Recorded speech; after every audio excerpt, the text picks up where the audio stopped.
بسم اللہ الرحمن الرحیم۔ بسم اللہ وحدہ والصلاۃ والسلام علی رسول اللہ، اما بعد۔ کیا فجر کی جماعت کھڑی ہو چکی ہے؟ تو فجر کی جماعت کھڑی ہو جانے کے بعد جو فجر کی سنتیں ہیں ان کو ادا کیا جا سکتا ہے، کیونکہ اس حوالے سے ہمارے اکثر و بیشتر جو لوگ ہیں وہ غلط فہمی کا شکار ہیں۔ وہ جماعت کھڑی ہو چکی ہوتی ہے، اس کے باوجود پیچھے آتے ہیں اور اپنی پہلے سنتیں ادا کرتے ہیں، اور سنتیں ادا کرنے کے بعد پھر یہ ہے کہ فرائض کے اندر شامل ہوتے ہیں، جو کہ ایک غلط طریقہ ہے۔ کیونکہ جو فرائض ہیں ان کی زیادہ اہمیت ہے، جو سنتیں ہیں ان کی فرائض کے مقابلے میں کم اہمیت ہے۔ تو جو فرائض ہیں جن کی اہمیت زیادہ ہے ان کو ترک کر دینا، سنتوں کی وجہ سے ان کے اندر کمی بیشی کر دینا، یہ جو ہے یہ بالکل بھی شریعت کے منافی ہے۔ اس حوالے سے نبی صلی اللہ علیہ وآلہ وسلم کا فرمان بھی ہے، ترمذی کی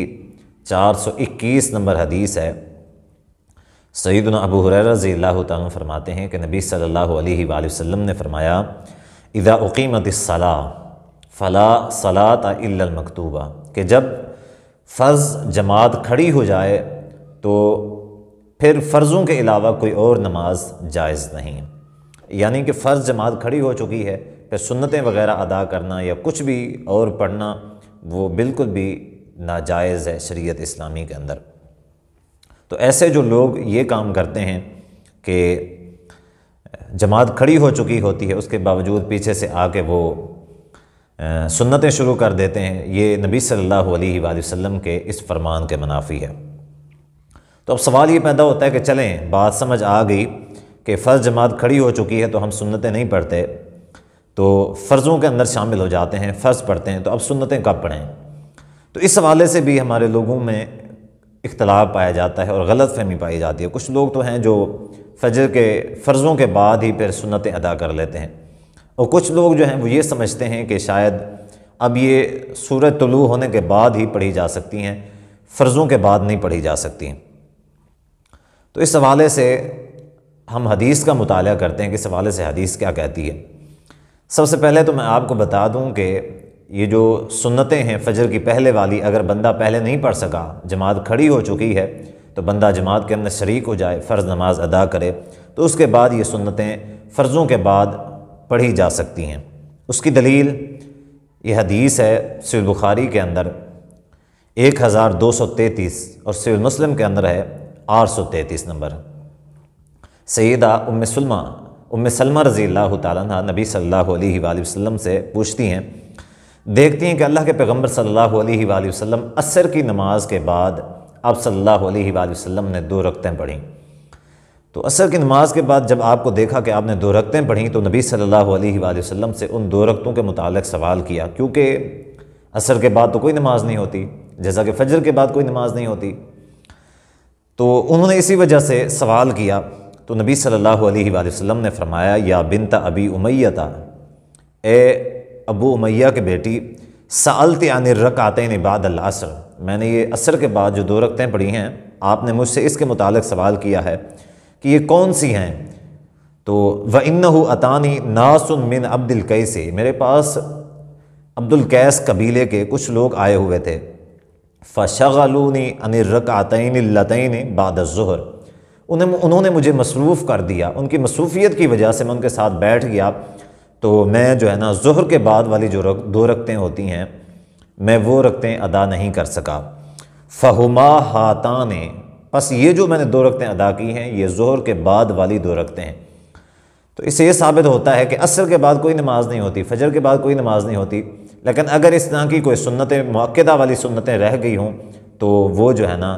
ان اوقات میں پڑھی جا سکتی ہیں، اس حدیث سے ثابت ہوتا ہے۔ اچھا، یہ جو بات میں عرض کر رہا ہوں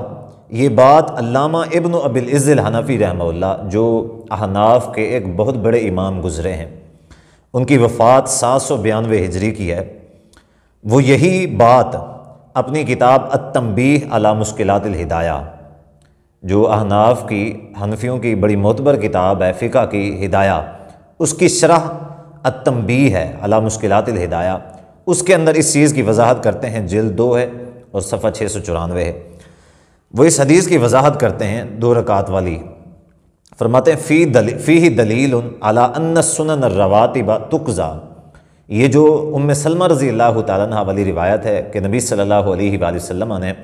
عصر کے بعد ظہر کے بعد والی 2 رکعتوں کو ادا فرمایا، تو فرماتے ہیں فیہ دلیل علی ان السنن الرواتب تقضی، یہ اس بات کی دلیل ہے کہ یہ جو سنت مؤکدہ ہوتی ہیں ان کی قضا دی جائے گی، ان کی قضا دینی چاہیے۔ وَأَنَّ قَضَاءَهَا جَائِزٌ بَعْدَ الْعَصْرِ، تو وہ فرماتے ہیں کہ ان کی جو قضا ہے، کوئی بھی سنت مؤکدہ ہوں، ان کی قضا عصر کے بعد بھی دی جا سکتی ہے، اس حدیث سے یہ ثابت ہوتا ہے۔ وَبَعْدَ الْفَجْرِ مِثْلُهُ، اسی طرح فجر کے بعد بھی دی جا سکتی ہے۔ یعنی یہ جو 2 ممنوع اوقات ہمارے یہاں سمجھے جاتے ہیں کہ عصر کے بعد کوئی نماز نہیں ہے اور فجر کے بعد بھی کوئی نماز نہیں ہے طلوع آفتاب تک، تو فرماتے ہیں کہ یہ جو 2 اوقات ہیں ان میں بھی جو سنت مؤکدہ ہوں ان کی قضا دی جا سکتی ہے۔ بعد الفجر مثلہ، فجر کے بعد بھی فرماتے ہیں کہ دی جائے گی، کیونکہ عصر کے بعد کی دلیل مل گئی ہے تو اس سے یہ ثابت ہوتا ہے کہ فجر کے بعد بھی دی جا سکتی ہے۔ آگے فرماتے ہیں لا فرق بینہما، ان دونوں میں کوئی فرق نہیں، یعنی فجر اور عصر والا مسئلے کا کوئی اختلاف نہیں ہے۔ جیسے یہ مسئلہ عصر کے بعد سے ثابت ہو رہا ہے، عصر کے بعد کے بارے میں، یہی مسئلہ فجر کے بعد کے بارے میں بھی ثابت ہو رہا ہے کہ اگر ممنوع اوقات میں عصر کا وقت ممنوع ہے، اس میں اگر ظہر والی سنتیں ادا کی جا سکتی ہیں، فجر کے پہلے والی جو سنتیں ہیں وہ فجر کے فرضوں کے بعد بھی ادا کی جا سکتی ہیں۔ یہ بات علامہ ابی العز الحنفی رحمہ اللہ بیان فرماتے ہیں۔ تو خلاصہ کلام یہ ہے کہ جب فجر کی جماعت کھڑی ہو چکی ہو تو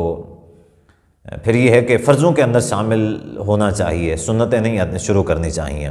جب مکمل ہو جائے، فرض مکمل ہو جائیں تو اس کے بعد یہ ہے کہ فجر کی جو سنتیں ہیں وہ ادا کی جا سکتی ہیں۔ اس کی دلیل کہ نبی صلی اللہ علیہ وآلہ وسلم نے